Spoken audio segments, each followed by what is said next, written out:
Good evening to everyone. Welcome to Dages's webinar, our first webinar for, rather than the last webinar for this month. And this is actually going to launch a series of webinars every week in May and June until our climate conference on the 4th of July. Today, we have a very interesting speaker, Dr. Kribanandan.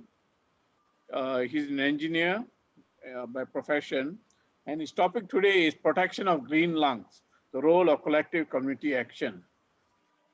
Dr. Kriban is the managing director of JTK Consults in Berhad, and he's also the president of the Bukit Kiara, Friends of Bukit Kiara. Okay?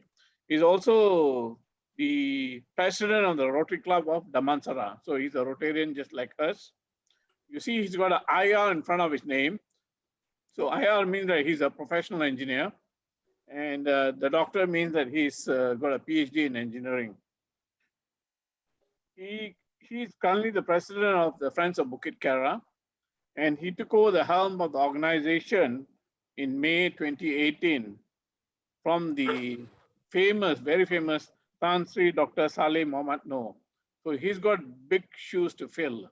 Okay, Tan Sri, if you all know, Tan Sri Dr. Saleh Mohammad Noor was heading FRIM, and he's the leading environmental champion in Malaysia.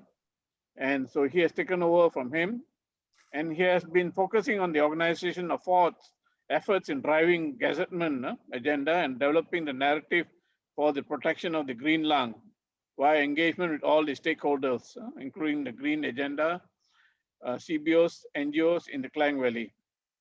He has been passionate about sustainability, the protection of environment, and the rights of communities throughout his working life, and increasingly devoting his time in these endeavors. He studied in Cardiff University in Wales in civil and structural engineering and went on to complete his PhD in Aberdeen, Scotland. He has lived and worked in UK for a decade and spent few years in Botswana in South Africa, where he was involved in sustainable design of and development of water resources for desert communities before he came back to his home country, Malaysia. As I told you, he manages engineering consultancy in Taman Dr. Ismail, where he stays, and provides specialized design and technology services in the construction space and with regard to heritage structures. So I would like to invite Dr. Kriban to give his talk. I think it's going to be a very interesting topic he's going to speak to us about. I think many of us know about this topic, but it's good to hear from the person who's running the organization. Dr. Kriban, the floor is yours. Thank you, Dilapan, for your kind remarks. Let me just begin by sharing my screen so that I can get my slides up. Just a minute. Can you see that? Yes. Okay, great. Okay, as Dr. Dilapan has mentioned, I'm going to be talking about the role of the collective community action in protection of green lungs. Of course, my focus today will be on Bukit Kiara, but I'm also going to start to introduce some of the other communities, particularly in the Klang Valley, which I know about, and hopefully we can have a dialogue after that. So let me begin. Of course, we are all very familiar with the Klang Valley. Right across, we have many districts, and right in the middle of the Klang Valley, as we know it, is Kuala Lumpur. You can see the dark spots there. And then there's also the Federal Territory of Putrajaya. And so my concentration of the talk will be, of course, in KL, with Bukit Kiara being there, but I'm going to also talk a little bit about one or two other green lungs. So just to start with a map of Klang Valley, you can see on the top left-hand corner, there's a green lung there. That's basically Bukit Cheraka, and the bottom is Taman Botani. And linking these two is the the Shah Alam Community Forest. I'll come back to that afterwards. Going across to the bottom is the areas, and then coming up north, you can see Taman Dr. Ismail. This is Bukit Kiara. I'll be talking a lot about that. And then there's also Kota Damansara. So these are some of the very significant green lungs. And as you go down here towards Taman, there's of course Bukit Gasing and so on. So, there are a whole series of green lungs around the Klang Valley. And quite interestingly enough, of course, previously, before all this development, all of these green lungs were linked. And that's quite important for biodiversity and so on. So again, we'll come back to that in a short while. Just another view of some of the development. As you can see, very clear.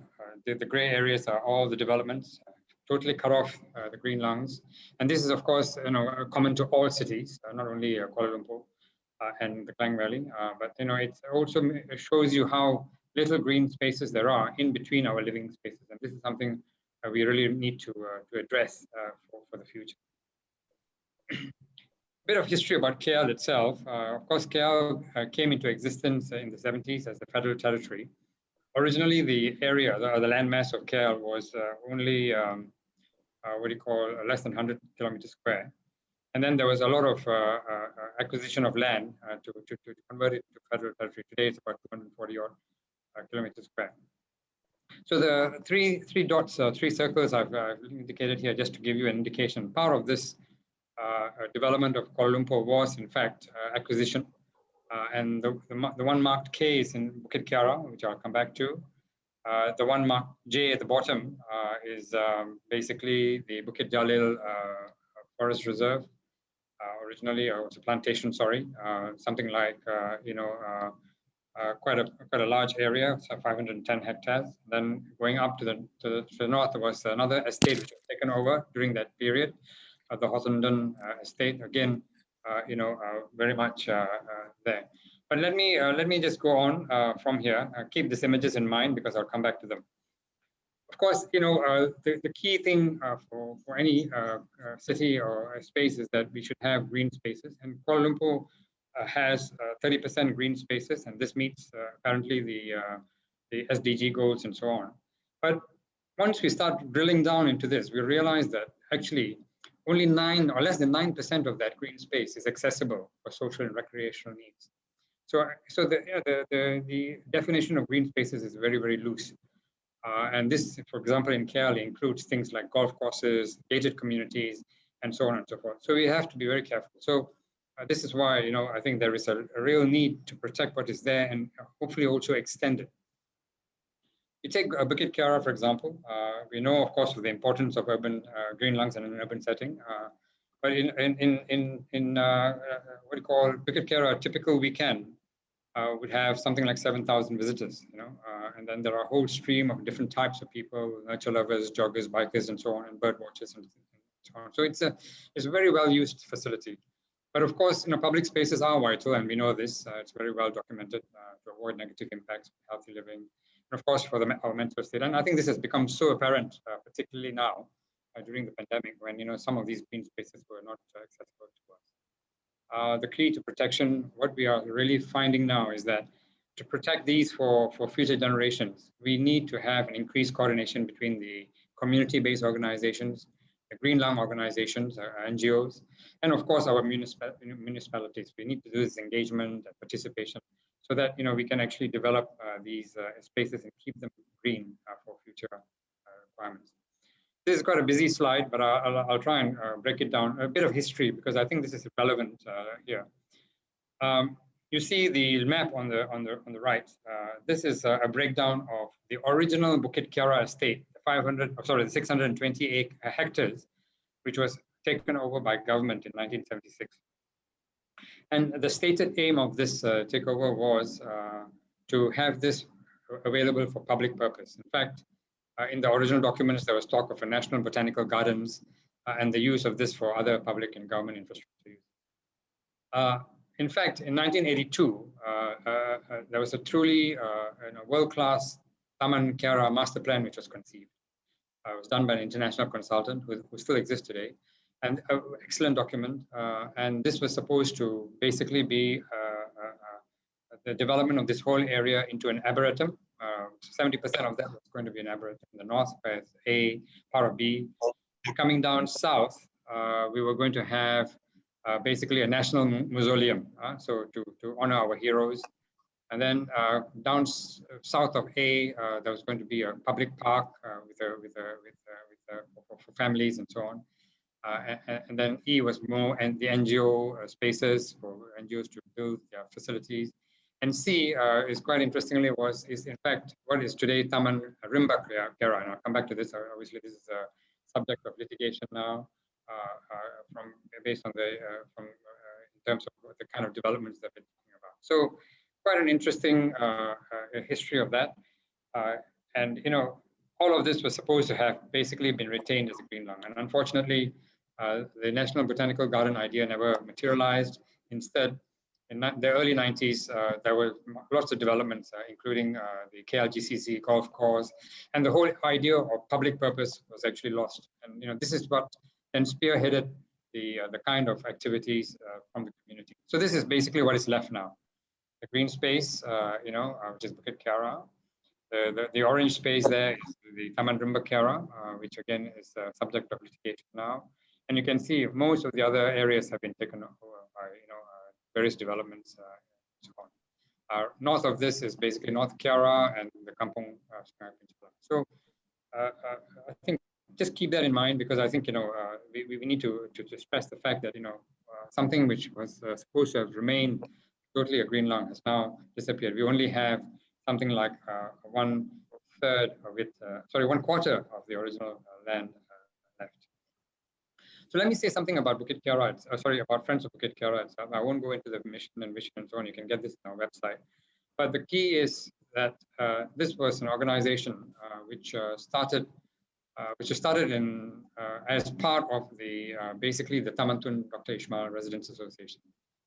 After the abandonment of the botanical idea, it became obvious that there needed to be protests, there needed to be signature campaigns, and so on. And so that over the 90s, this is what happened. The community got together, and started to mobilize.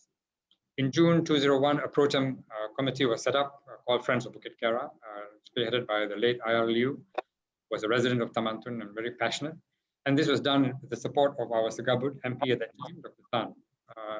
And of course, Dr. Tan Ki Kwong was part of the Barisan Nasional at the time. So, the point is that, right through the years, we've had support from the Segabut MPs, but it was not always the opposition. It was also, the government, MPs who were involved at the time, early on.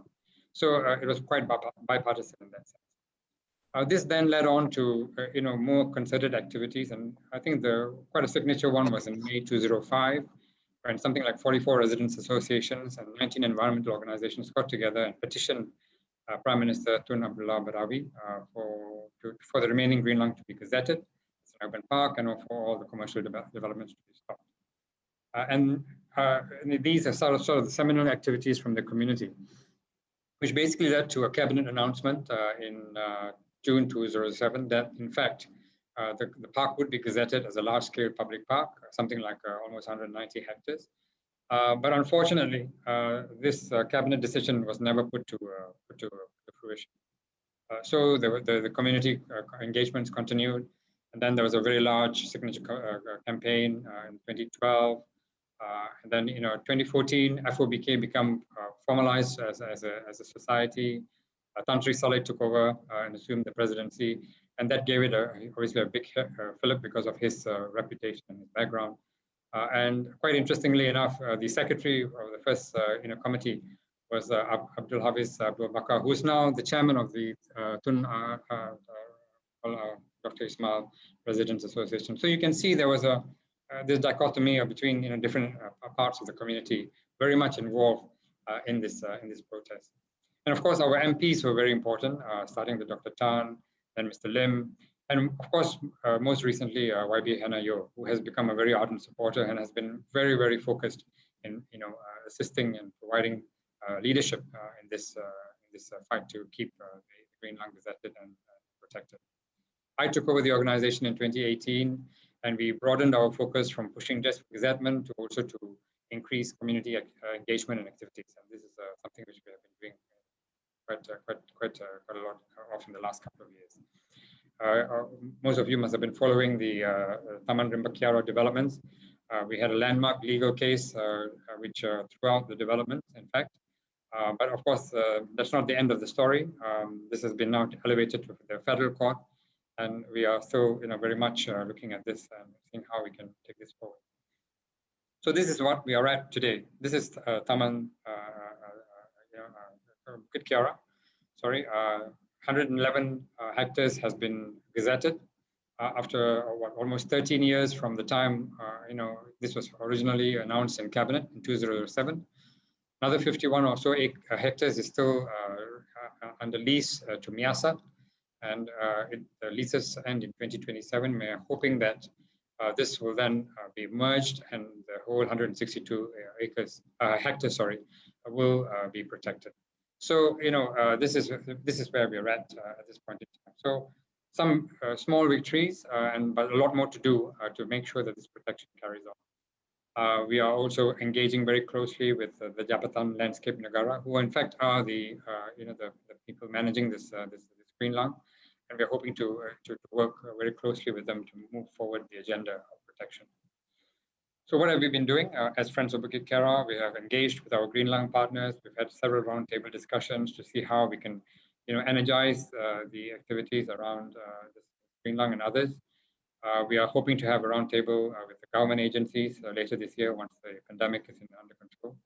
And so there are many events which we have also been looking at, many of the Earth Day events which we've been doing, Firefly talks, hiking and plugging, and so on and so forth. So these are the kind of things which we are doing to basically keep the momentum alive, and also keep people engaged. But of course, with the pandemic, we've had a bit of a problem trying to do physical events. So a lot of that has been online, but we hope very soon we can get back to doing what we really like and love, is take people into the green lungs and get people to understand the amazing biodiversity which is there in Bukit Kiara, right in the middle of the city. I'd just like to spend a few minutes just talking about the Firefly journey, in the sense that about 2017, one of our members discovered fireflies in Bukit Kiara. And this has become a source of a lot of activities for us, because people are very interested and want to know about this. Without spending too much time, we've had several meetings, several public events, and so on. But what was very interesting was we managed to get some funding. In November of 2020 to January, we actually had engaged some specialists to do a study. And it was a very short 1 to 2 month study, but it gave us the information required to then apply for a major grant from the the UN, which is this UNDP SGP funded project, which is this, called the Magical Mysteries of Bukit Kiara. We've got the funding from the GEF Small Grants Program, and basically we have a big team now studying this in a citizen science approach. That means we are trying to get ordinary citizens to become engaged with this project, to get information, and therefore spread this the information about the biodiversity of Bukit Kiara, as well as the firefly. Our partners are the Forest Research Institute of Malaysia, UBI, and also MNS, and of course Jabatan Landscape is very involved in helping us to enter the sites in the evenings and so on in the nights, and we need to look at it. So very interesting, and we can talk about this in questions. Many other events. 2019 we had a major Earth Day event, which was a physical event, and of course after that we had to go very much into the realm of having online events in the last 2 years, and we just finished a huge webinar series in the last 2 or 3 weeks. It was very, very productive, and a lot of different engagements. We've had a whole series of things which were done during that period.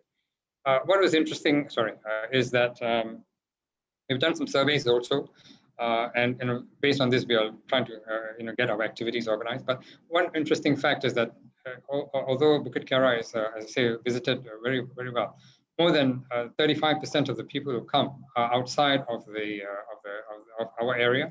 That means more than 15 kilometers away. That means people come from all over to use this green lung. And I think this is also an indication of how little green spaces are available, which are accessible, to the community.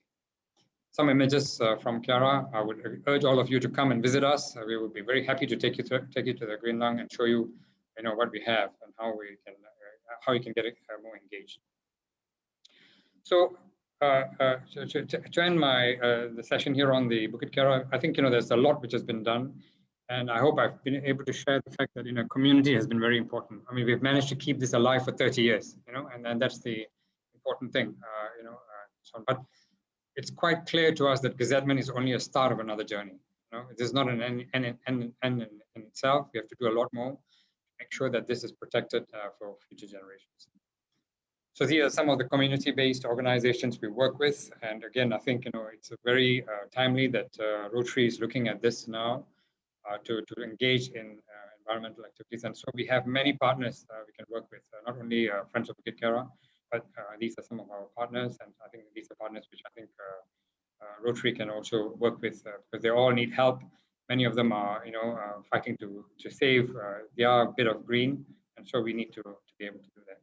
I want to say a little bit about Taman Rimba, about Kota Damansara Community Forest. The reason being that this is quite interesting because in 2005, this forest had already been earmarked for development.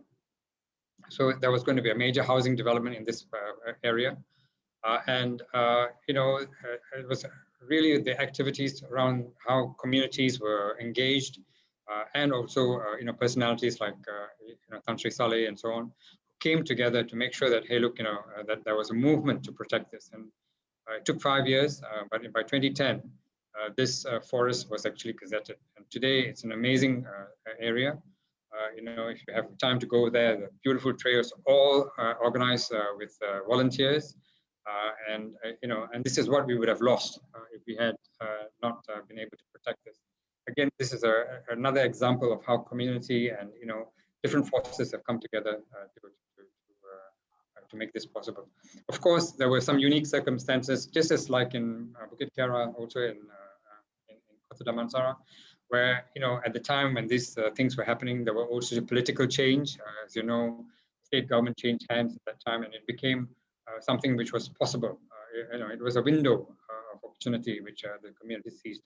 Similarly, I think also with Bukit Kiara. This is again, another image. This is the kind of things which we could have lost. And what was very interesting is that all of this is being done with community participation. The Orang Asli community, the Taman community actually builds the trails and maintains the trails, and the fundraising goes towards helping this community have some income out of this. Fantastic model, and I think something which we can emulate around the country. So on. Another very quick example is the Shah Alam Community Forest. Again, under a threat, and let me just put this into context. This is this red spaces here. You can see very clearly.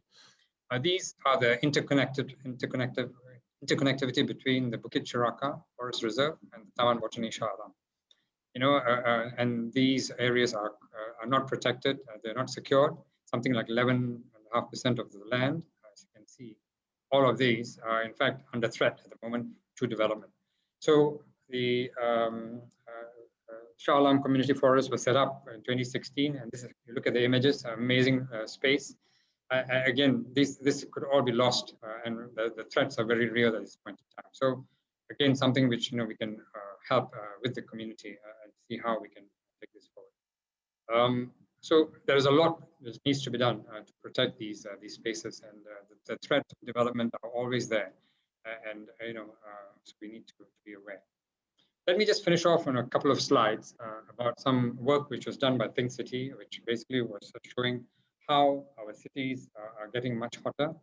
Very interesting. They reviewed 5 cities, and all of them have shown this impact of climate change and the fact that there's the urban heat island effects, the lack of greenery, and so on and so forth, which is leading to problem. You can see this very clear images between several years over the last 15 or so years.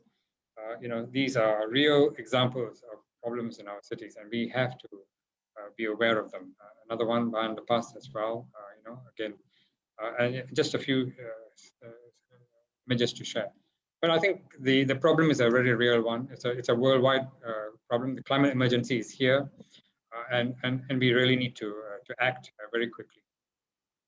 In about 51 years ago, in 1970, there was this huge movement, Earth Day, in the US, which was very interesting, and it really started to create a a lot of synergies within the US, and also was the impetus for a lot of what we call environmental legislation. We celebrate this year every year around the world now. 190 countries celebrated. We just celebrated this last week with our webinars and so on. But I think the importance of this is that there's a huge amount of information which requires to be done. So since that time, as you can see, there's been a huge number of global negotiations, culminating in the Paris Accord in 2015, which is a very seminal one. But I think it's been very clear that the sort of incremental changes we've been talking about for years just cannot work, and we need to go to systemic changes. This is what is really required now. Otherwise, the planet as we know it will not exist anymore. So, very important, I think, to take this cognizance of this, and hopefully we can move forward together to raise that agenda. Very recently, I know just a few weeks ago, President Biden has brought the US back into the fore in this context. Very timely. It was a 4-year aberration. They got out of all the climate negotiations, and hopefully they are here to stay and move the agenda forward so that we can protect our land.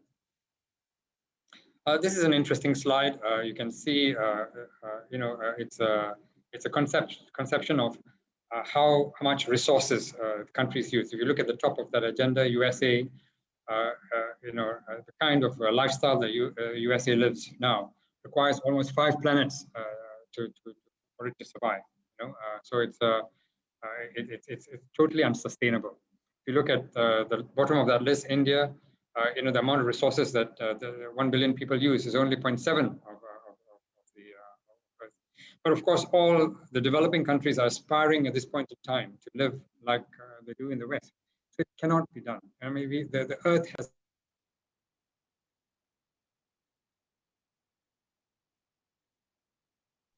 Dr. Kriban, you're muted.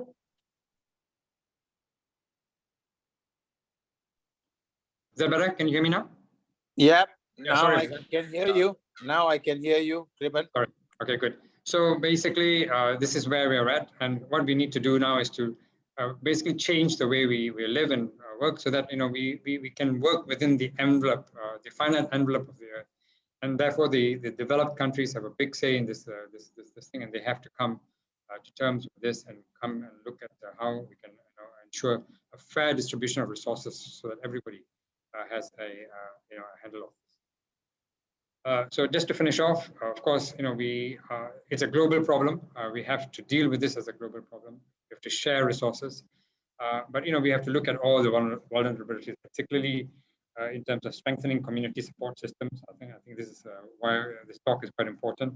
And of course, to prioritize local markets. We've seen in the pandemic that it's impossible that we live like we do now, where food comes from thousands of miles away from, and things are coming from all over the. We need to localize, prioritize our local markets as well. And finally, empower community leaders. These are some of the resources from Friends of Bukit Kiara. You can find us on the Friends of FOBK page. But quite recently, we've also been quite involved with other CBOs in building collective capacity for biodiversity conservation. There is this website which has been set up called Kota Hijau Kita. Go to it. It's basically a coming together of various CBOs, and also trying to engage with government authorities to come to a common platform where we can actually share resources and ideas to move forward. So on that note, thank you, and hopefully we can have a dialogue about this after this. Thank you. Actually, we will show a video after this. I will stop sharing in a minute, which was basically a video of Bukit Kiara, just to give you a quick idea, an overview of the green space we have. And I will also do a bit more of an intervention just to give you some ideas. Thank you. Please go ahead, Dilapan, with the video. Louis, KK Louis.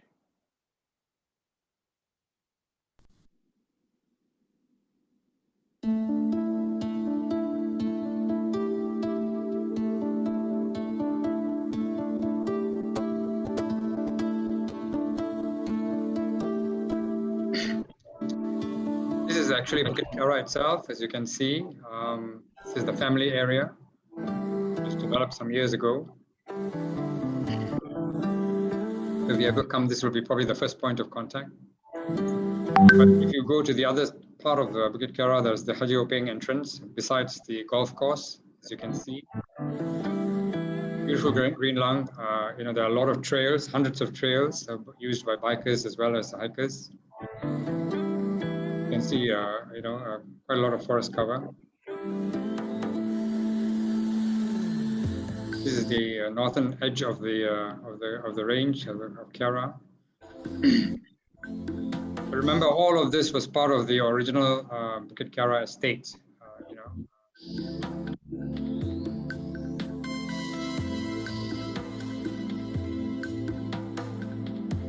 You can see Taman Dr Ismail just beside the green lung.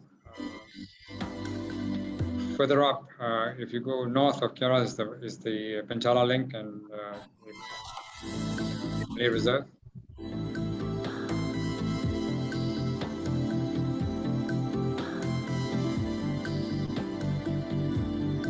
Penchala link.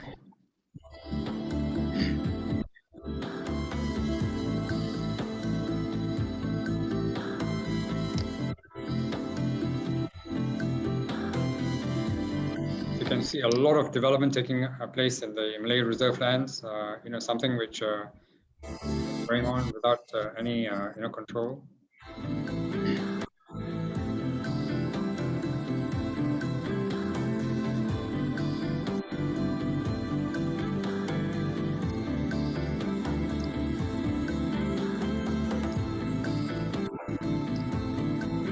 The eastern extremity of the green lung, the original estate extended to beyond this. You can see the science center was actually built within the estate. First few developments which took place in the 80s.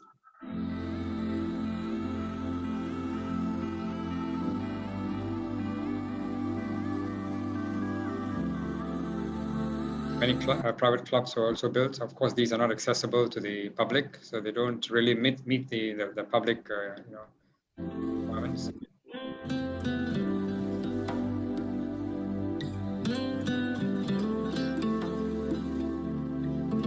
And this is the the golf course, and again, not accessible to the most of us.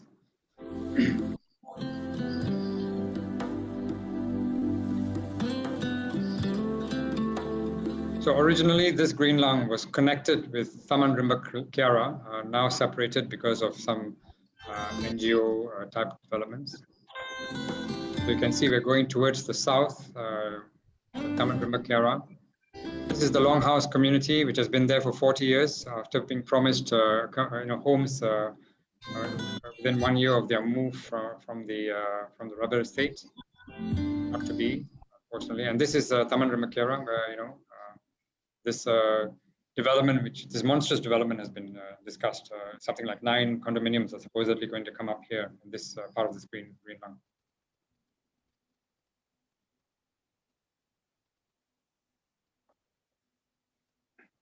Thank you.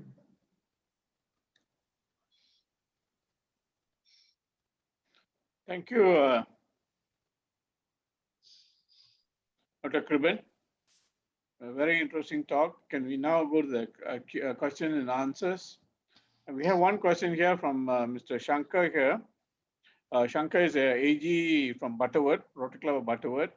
His question is, awareness and conservation must start from an early age. How are we addressing this?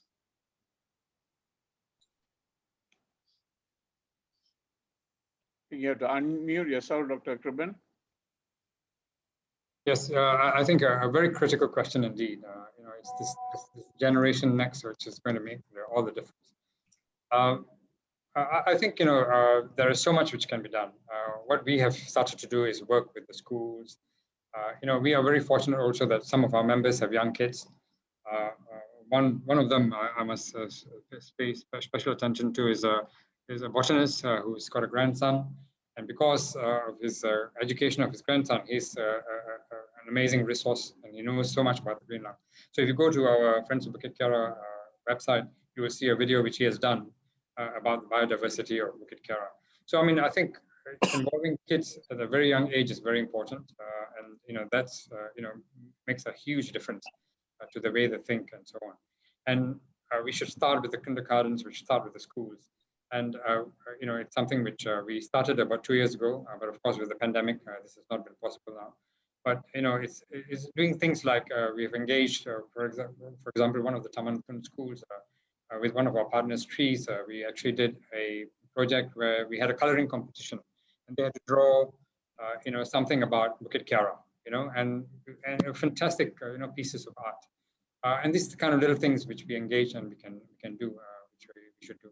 And I think there's a lot more which needs to be done around the country with this engagement. Yeah, I think the education of the youngsters, the younger generation, they need to be made aware of the importance of green spaces still available, so that they are going to be the leaders of tomorrow, that they can make the changes that we have failed to do. And another question is, why is it important for green lungs areas to be recreational areas as well? Can we just left as green areas? Why should we allow the public to actually enter these green areas? Well, I mean, I think it's a balance, right? We obviously want to live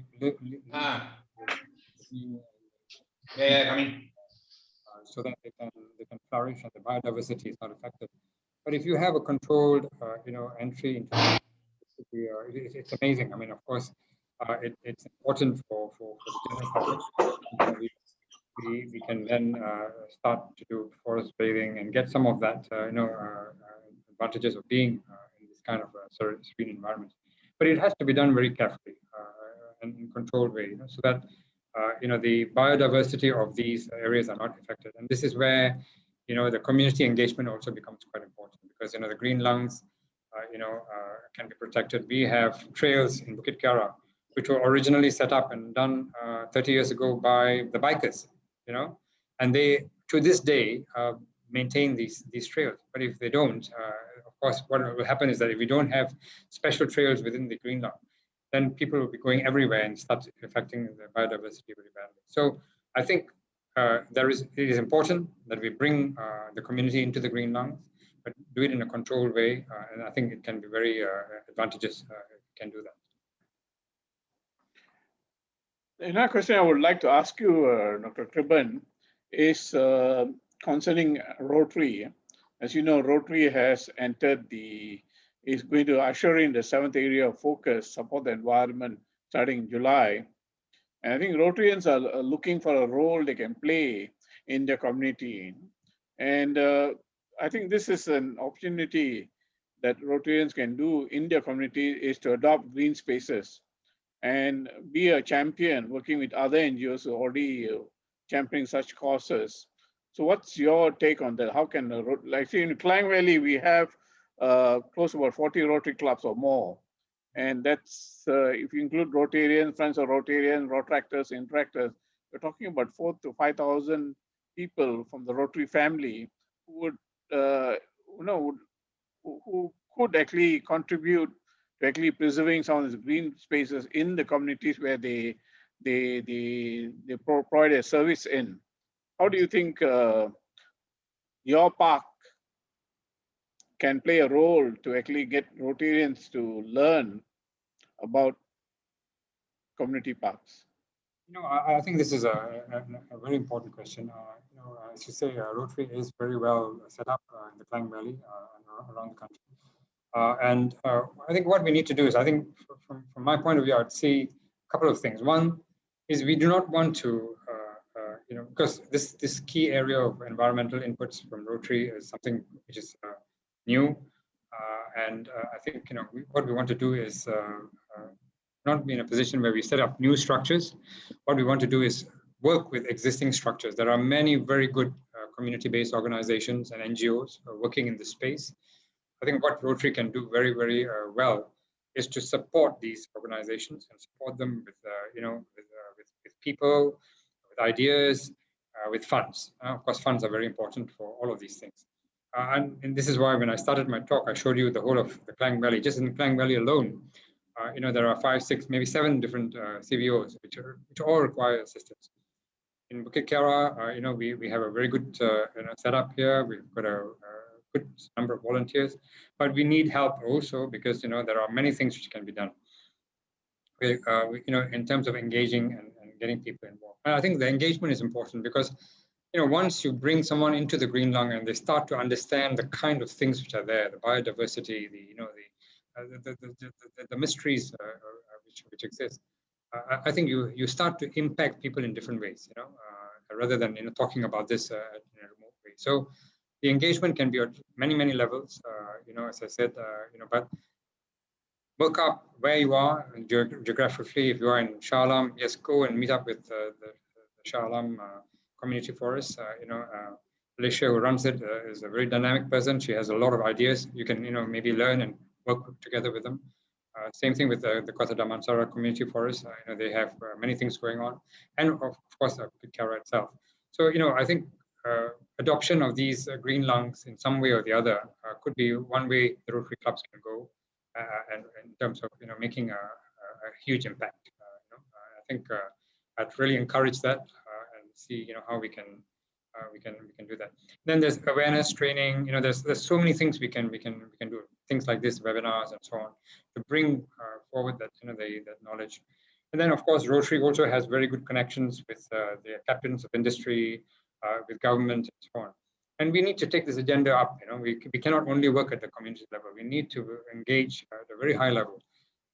We have some amazing laws in the country which give us some of these protections and so on. But unfortunately, on the one hand, we have a campaign now to plant 1 million trees. Fantastic, great, But at the same time, we are degazetting the Kuala Langat North Forest, which is a very important peat farm, a peat swamp.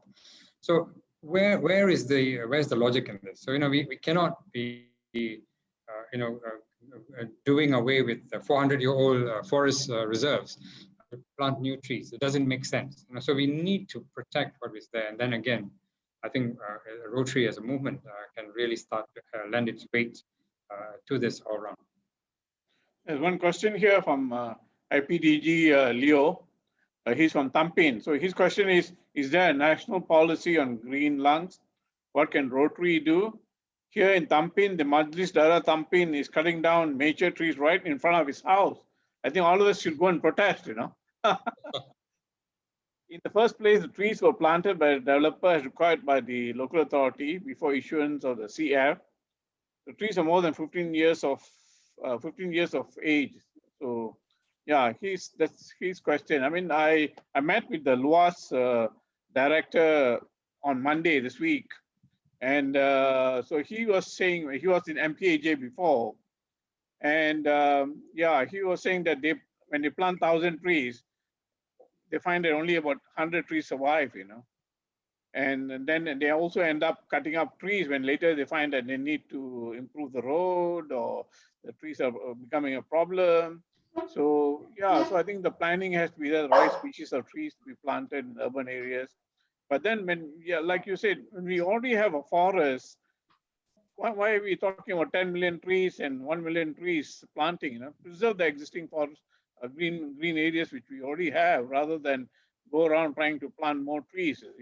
That is, I think, the most important is preserve the green spaces we have, preserve all the national forests we have, all the gazetted forests, preserve it. I think that is most important. There's one question here, Mr. Tan. No, I just want to say, Dr. Yeah. Do we have a national policy on green lungs at the moment? Yes. By the Ministry of Science and Environment, any document or anything like that where the standardization of the multi. To tell the truth, the tree was cut right in front of my house. They stopped. So right in front of my house, the tree, the one on my neighbor's side, all cut until they don't trim. They cut up to the base. It's so hot, my neighbor's side. Right in front of my house, there's the 2 big trees there. So when I spoke to the Majlis Dara, they said, well, no. It is some of the residents complaining. They say they have to sweep the leaf. I'm sweeping the leaf every day.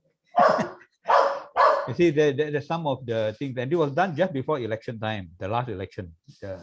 they're setting. So I think even our resident association in the end, we called for the meetings, and so we managed to stop it. After they cut the 2 tree, they stop it. So now they are actually trimming it is not so bad, you see. But to cut it from the base is terrible, and they spend so much money on it. No, 1 tree is about 5,000 or 6,000 to give the money to the contractors. Do B class, A class, give them. So I'm wondering whether we have a national policy on that, where it's standardized throughout the country, where or is it by local or charity? Because maybe we can bring up in our dialogue with our DO and everything. There are many documents available in terms of biodiversity protection. And as I say, I think some of these are very well written and so on. But the problem is, which is why again it comes back to why we're having this discussion. For example, where you take Taman, Bukit Kiara, for example. I mean, the policy was very clear. There was a very clear guidelines about public use and so on. And yet, we have lost a quarter of that green lung. So I think whatever the case, we really need to be vigilant as a community. We have to take actions at local level. We have to engage, obviously with our MPs and our community structures and so on. I think without that, whatever those legislations which are available, it doesn't really, provide the sort of eternal protection we are all looking for. Of course, gazettement is a very very important first step. If you have a document which says this land is gazetted, you have certain rights. But of course, anything which is given like this can also be taken away, as a cabinet decision away. So I think the point is that, again, there's no getting away, from community action, from being vigilant, from raising these things as soon as you see it, and taking forward the actions. Thank you. So, Mr. Tan Si Shu, you want to ask a question? I mean, his question is why so much of trees being cut off. The water retention after continuous heavy rain is completely reduced. Does this end up with major flooding for the lower areas which are developed? Yeah, that's Mr. Tan's question. I mean, I suppose, any example, if you take, again, I go back to Bukit Kiara, we have, because of this tree cover, we have, all the water runoff and so on, which is very well, guided and protected. They go into the river, into the Penchala River and so on. But if you, as soon as you start removing the green cover, then you start having erosion, and you start having, all kinds of other issues coming into the into play. So, green lung, green cover, tree cover, and vegetation cover is very important in terms of protection against flooding, for example. And this is why it's so critical that we have these areas protected. We know it. I mean, as soon as you start to bring down a forest cover or some green cover, and you start having runoff and so on, then you have real problems. So yes, I think it's a very fundamental to the kind of protection we require. And we are, of course, a tropical country. We have very heavy rains, and without this, it could become very disastrous for our communities. Okay, is there any more questions on the floor?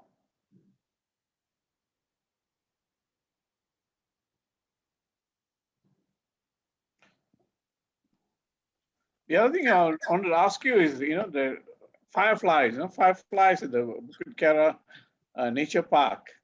I always thought fireflies were in the mangrove areas and along rivers. I mean, when we go to Kampung Kuantan in Kuala Selangor and in other mangrove areas near Taiping. But yeah, I've seen fireflies near my place. But what's so unique about the fireflies you have at Bukit Kiara? Well, okay. Of course, we know fireflies, particularly what we call the congregating type fireflies. Where if you go to KKB and some of our estuarine places, where these fireflies actually exist in large numbers, and they are on trees, and their light display is what is basically the important factor in bringing attention, and it's part of their whole mating sequence and so on. So all of us are familiar with this. So these are what we call the congregating fireflies. But we also have what are called solitary fireflies, the inland fireflies, and these are found in certain number of places. A lot of research has been done on this by FRIM, and we are very fortunate that in Bukit Kerat, these solitary fireflies are there.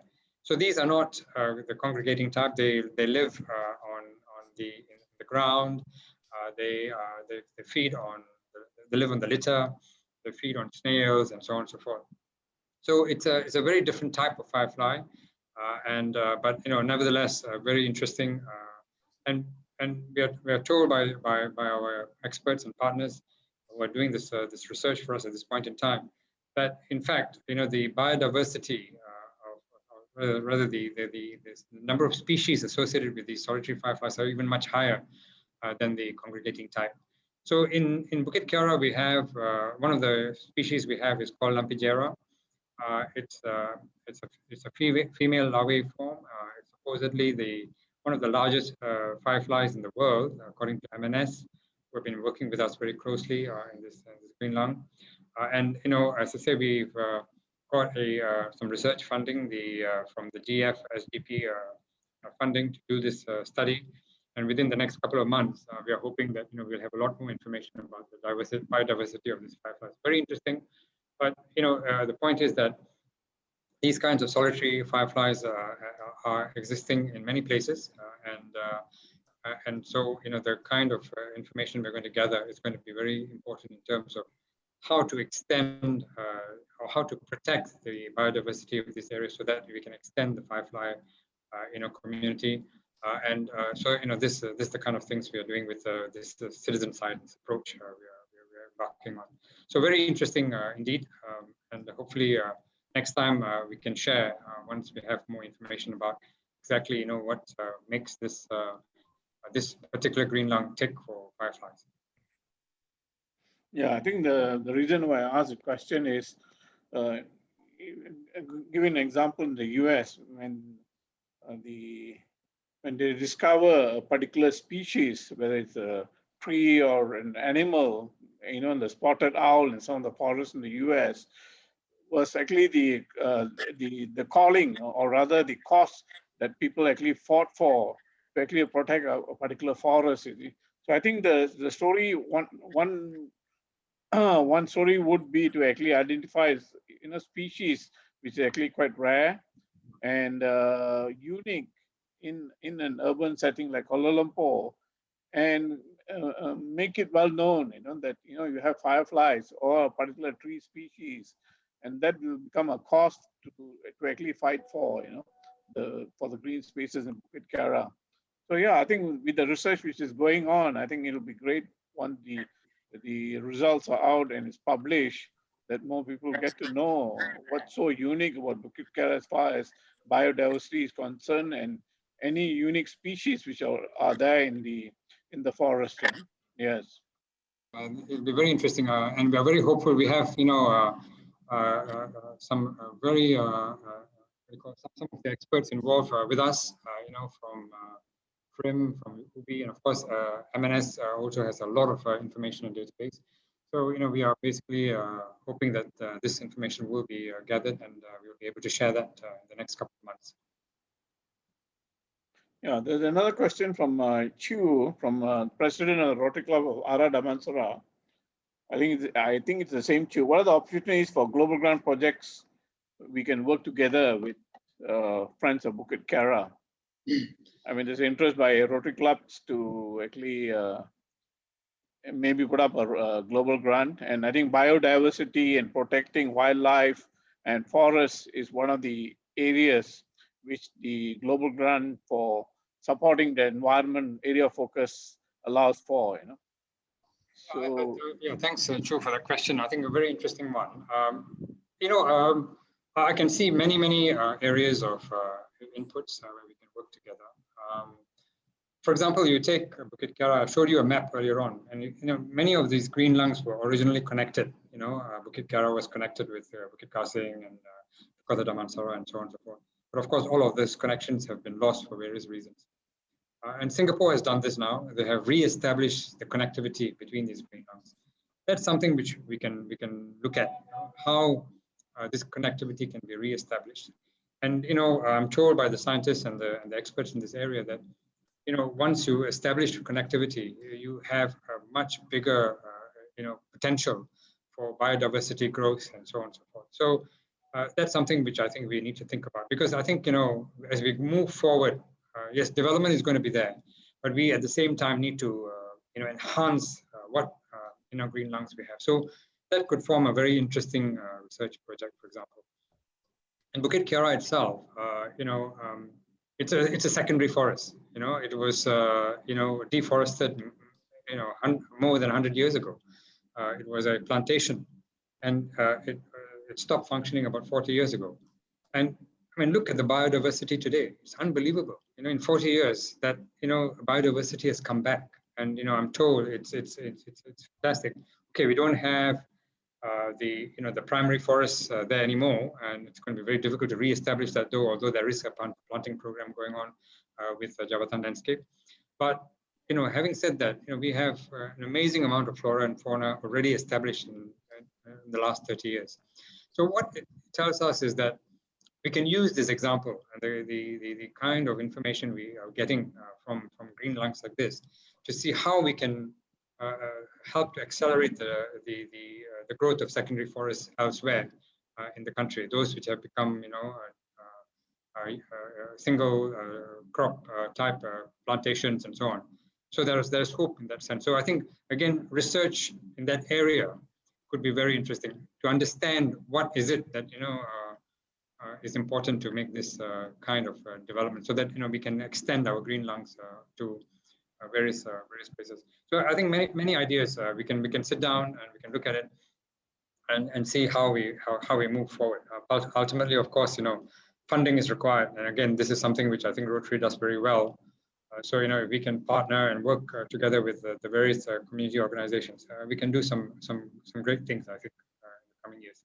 Yeah, one of the things which I think Dages would like to actually organize is a field trip to Bukit Kiara Nature Reserve. Yes. I think many of us have not been to places like that. So I think it is good to get our Rotarians there, do a field trip together with your friends of Bukit Kiara, organize a learning trip there. And I think that will be actually quite useful. And the take-home message for the Rotarians who come for such visits would be to actually initiate similar efforts in their communities. Yes. Okay, there in every community there is a green space that need to be protected, a forest that need to be protected.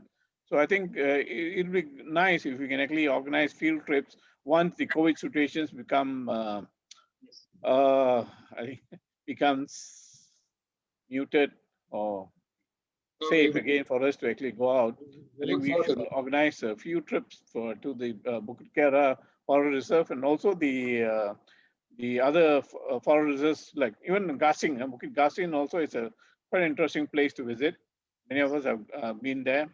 So, and then of course the Kota Damansara Community Forest.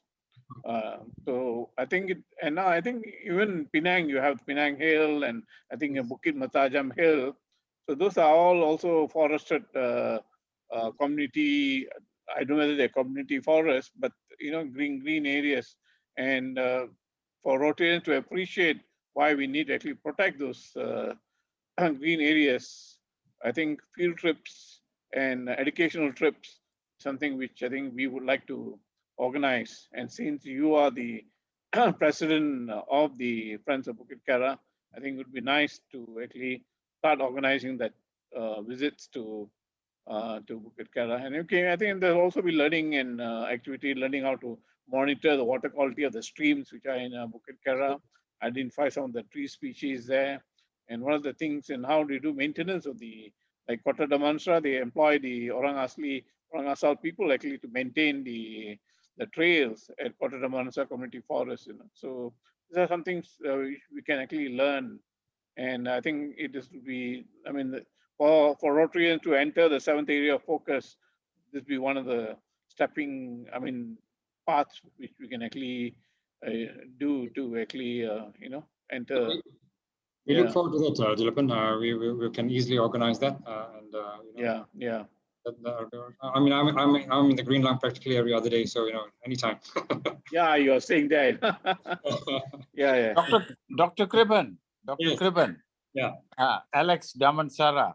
Yes. I must tell you, your Go Global, Act Local was Najib Razak's global acronym. So I hope he doesn't get angry with friends of Bukit Kiara for using global. Yeah. There's another question from, I think probably this is the last question, is from DGN Dr. Krishna. How do you balance the need for development and the need to maintain green lungs? Yeah, I mean, development obviously has to continue and has to go. But I think the point is that we need to take greed out of the equation. I'm going to give you an example. Taman Kiara is a park of 25 acres, and 12 of those acres were going to be taken over for development. And the developer was proposing to build 9 high-rise apartments of 50 stories. It was going to change the face of Taman if it went ahead, and not only that, it was going to destroy a sizable part of that green lung to if it had gone ahead. So, why did they need? And the idea, and we were told the reason for doing this development of $3 billion was to build a apartment for the Longhouse community. I mean, how ludicrous is this?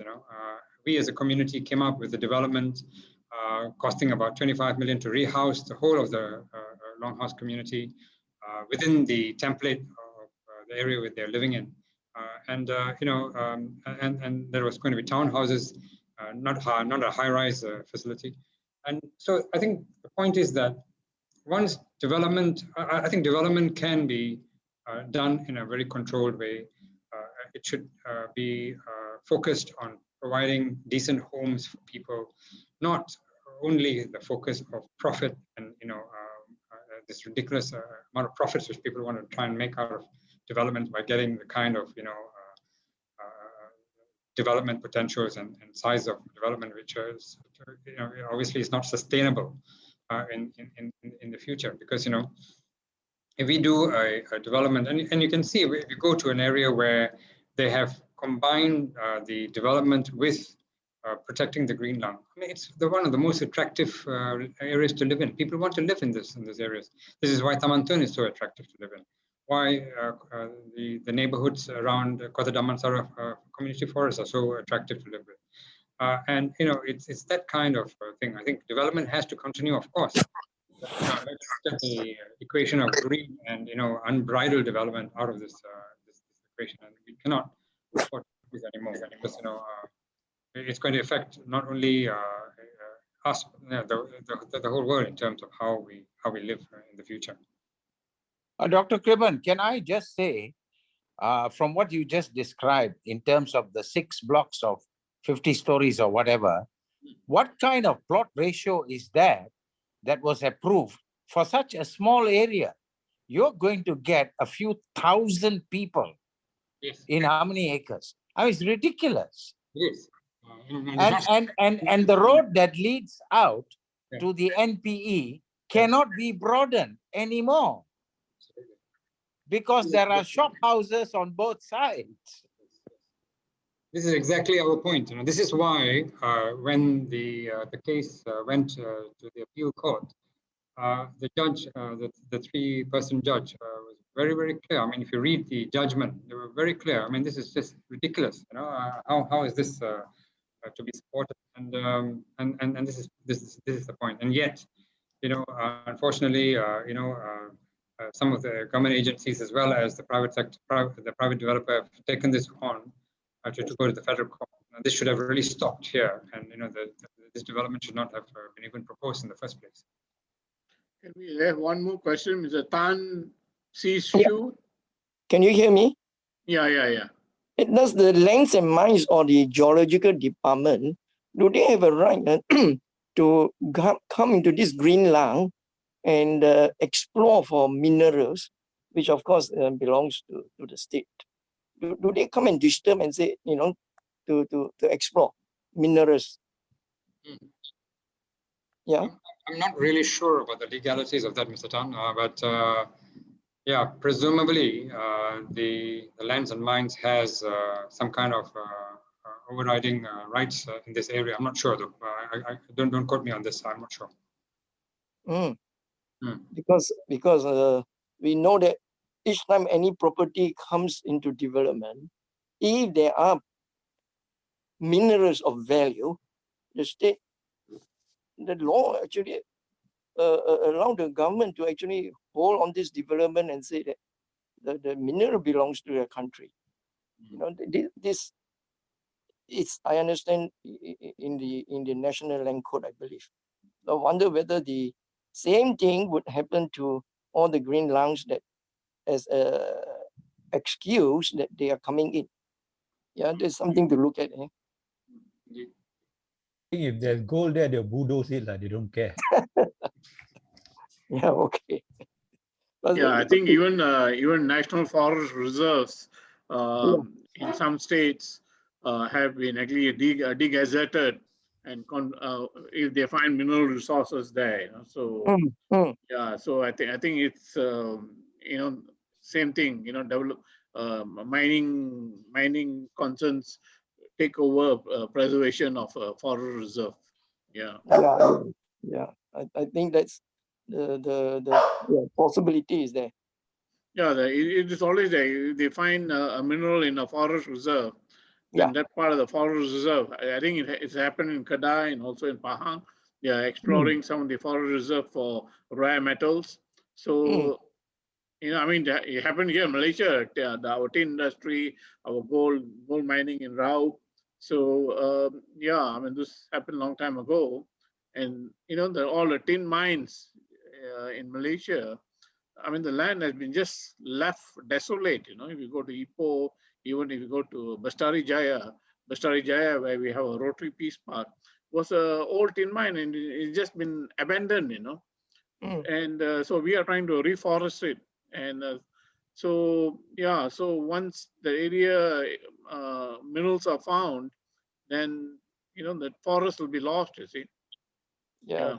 So there's very little we can do about it, Yeah, unless that land is actually owned by a private citizen or by a company, probably they have legal rights to it, it's a freehold property. Otherwise, the state government has the rights to. No. I understand even in private property, if there is any mineral, the state's coming first. That's the understanding. So you may have big piece of land you want to develop, and if they found anything there, they have a right to stop it first. Minerals belongs to the state. Water belongs to the state. So there is this risk, if there are potential minerals, that they can come in, even if it's a private land. Yeah. That's a risk. Okay. Yep. Thank you very much, everyone. Any more questions? The last question. Any more last questions for Dr. Kriban before we end the talk by the Q&A session for Dr. Kriban? I am Chandra from the Rotary Club of Damansara. Can you all hear me? Yeah. You should ask the question in your club meeting to Dr. Kriban. No. This particular forum. Okay. Yeah, sure. In fact, I've already posted it. You see, Singapore has got a very developed plan in preservation, of their forests and green lungs. Someone suggested just now about visiting certain areas and all that. So I'm thinking that when the pandemic clears, I think it would be an idea to discuss with Singapore clubs if they can help us to go for a visit there. Because I'll give you an example. The Singapore rivers at one time, you remember there were go downs and where all the goods come from overseas. Those were the rivers, and there's a lot of pollution. They embarked on a program about 20, 30 years ago where they spent 5 billion, and they sorted out the rivers. These same rivers which were polluted and very brownish, brackish type of color of water, today you've got deep sea creatures, crabs and the deep sea creatures which are actually coming inland into Singapore. In the same way, they have embarked on a program to preserve their forests, their green lungs. Now, the one way to have some clout in our own country is for us to have some sort of scientific knowledge on how they do it. So I think we have that as Rotarians. I think they might listen to us better, the authorities here. So rather than, I mean, we all can say a lot of things, but the thing is, I think science is very important. Do you know that almost every tree in Singapore has got a chip in it? It is recorded. The moment you knock it, they will know about it. That's how they started like this. There was nothing 20, 30 years ago, but they are really advanced today. So I think we can learn a lot from them. I mean, if and when the time comes. That's my suggestion. Yeah, I think it's a good suggestion. But Singapore is Singapore.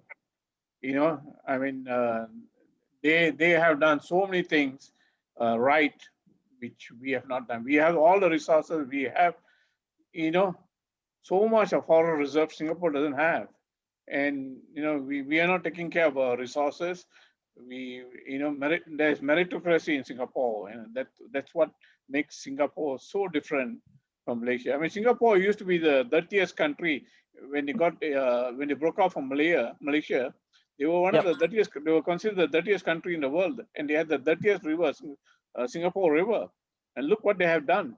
We can't even enforce the anti-littering law in Malaysia. Singapore did that 30, 40 years ago. You see, so and culturally we are the same people. We were. So it is just our policymakers and our leaders have disappointingly failed. So I mean, we want to go and learn from them, but we had everything here, and we are still not learning. Thank you. So I think, and then there's no more questions. We will end the Q&A session. Dr. Kriban, I think that was a very fantastic sharing about the efforts being done by Friends of Bukit Kerat, and you taking the leadership from Tan Sri Saleh. I think you have shouldered those responsibilities very well, and I think you have actually highlighted to us what Rotarians can do in communities. We can learn a lot from you, from you and your members, and how Rotarians in other communities can actually work together and try to preserve the green areas which are there in the areas of influence. So we like to present this certificate of appreciation, Dr. Kribanandan, as president of the Friends of Bukit Kerat. I know you're also the president of the Rotary Club of Damansara, but this is for your effort and for your talk today on protection of green lungs, the role of collective community action. Thank you very much. Thank you indeed. Thank you Can so we much. give a show of hands to Dr. Kribanandan? Fantastic talk. Thank you very much. Yes. And also you address climate change. That's the conference we are having on 4th of July. Thank you for also sharing that. I think Yasmin wants to say something. Yasmin? Is Yasmin there? So Yasmin. Yes, doctor. Yes, please announce. This is our next Dagis webinar series. It's about waste solutions on the ground. So stay tuned. We are going to post the details on our Facebook. And if you're not yet a member, please go on our Facebook and be a member. I'm going to play the echo. Are you going to make an announcement on the climate, right? Yeah. So I think we're going to have a short announcement on the climate conference. We launched it. We announced that at the DTA on Sunday, but what we're going to do is, as we build momentum for the conference on 4th July, we will actually announce some information about the conference. So I think we announced we're having 2 keynote speakers. It's on 4th of July. It's really fully virtual. We're targeting about 3,000 participants from all over the world. So keep tuned, and those panelists who will be speaking at the conference will actually have webinars during May and June. So please watch out for the information and notices. We're going to have 2 keynote speakers. One is Kiara Ravindran, past Rotary International President. So he was the guy, I mean, he was the key person to actually bring in the 7th area focus into Rotary. We also invited the Prime Minister of Bhutan. So those are the 2 keynote speakers. And these are the other speakers which we're going to have. We call them climate heroes. They're going to address us on different topics. So as the time comes, we will actually announce who the speakers are for this particular week. So yeah, keep tuned. Watch our Facebook, watch our website, and get to know more of the climate conference as it comes near. Thank you. Okay. All right. We are going to have another video. Hang on. Here it is. Something which we are going to launch on the July 4th. This is by our Rotractors. You are sharing. Hang on, yeah. Yeah. Can you hear the sound? Okay. Hang on. I'm looking for that button. Okay, here it is. Everyone sharing. Only host who can share. Can you hear the sound? Yes, yes. Louder, please.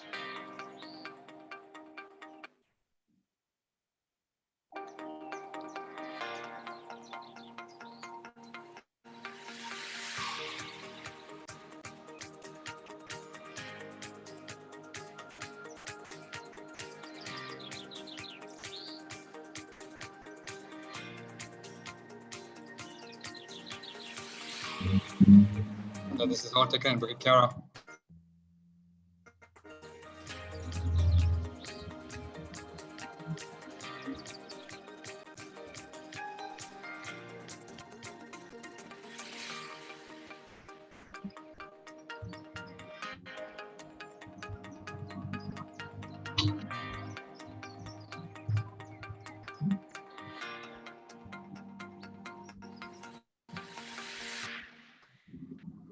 So join us on 4th of July, but come for all the webinars we're going to have. We are hosting every week, right from this week, continuing till the end of June, and then July 4th is our climate conference. Okay.